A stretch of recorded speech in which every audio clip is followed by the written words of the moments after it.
Hello everyone, welcome back to In Bed with a Nerd.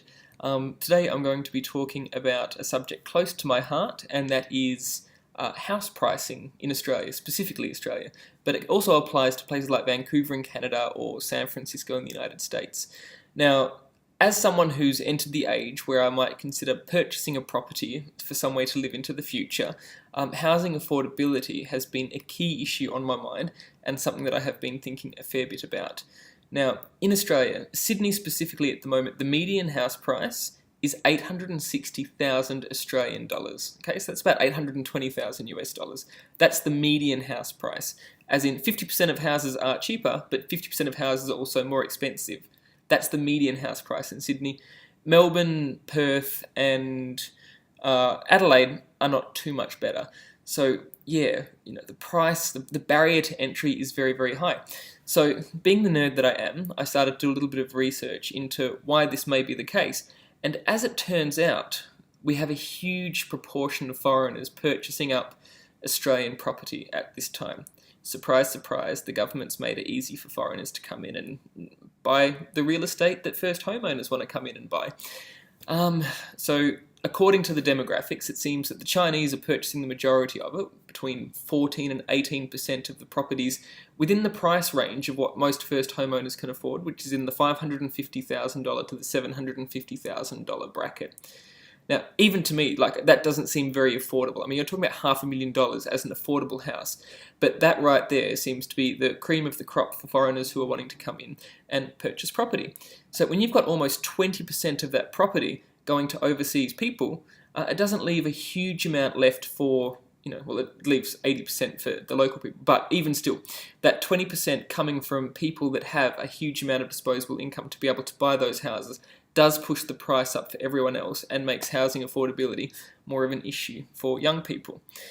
Now, one of the key issues with housing unaffordability is that we've seen, throughout revolutions in places like France, the disbandment of the aristocracy in the United Kingdom with, kings and fiefdoms and all that jazz.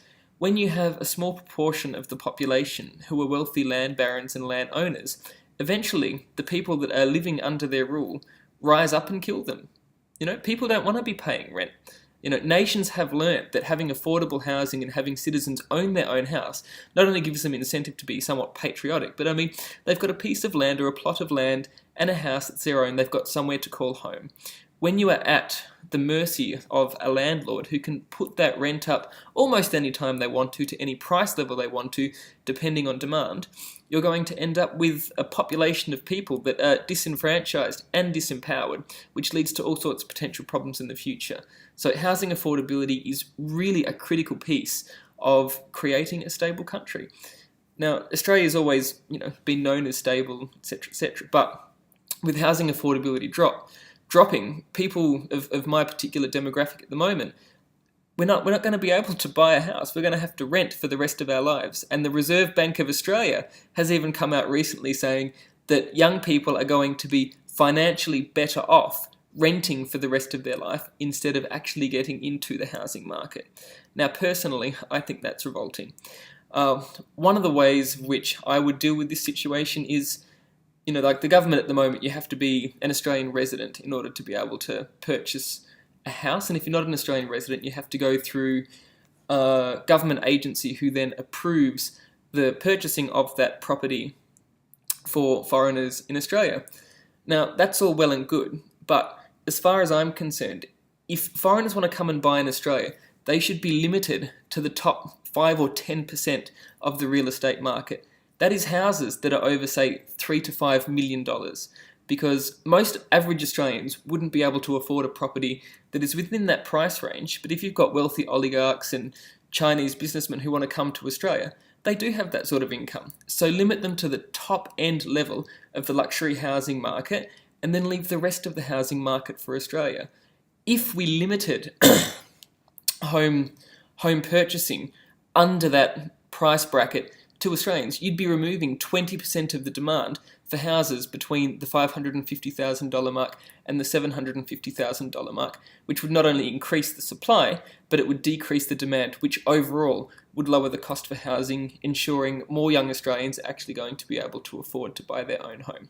So that to me seems like a pretty reasonable thing.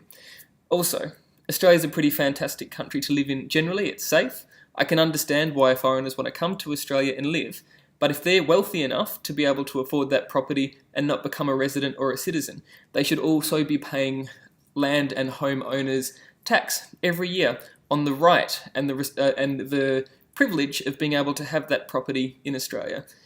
If we make people who don't live in Australia pay for the privilege of having property in Australia, well then not only is that taxation going to be able to go back into the community to help fund low-income community housing projects, it's also going to be able to fund the privileges and benefits they enjoy by being a wealthy foreigner who's able to have property in Australia by funding schools, roads, hospitals, all of that good stuff that, makes Australia a happy place to call a home.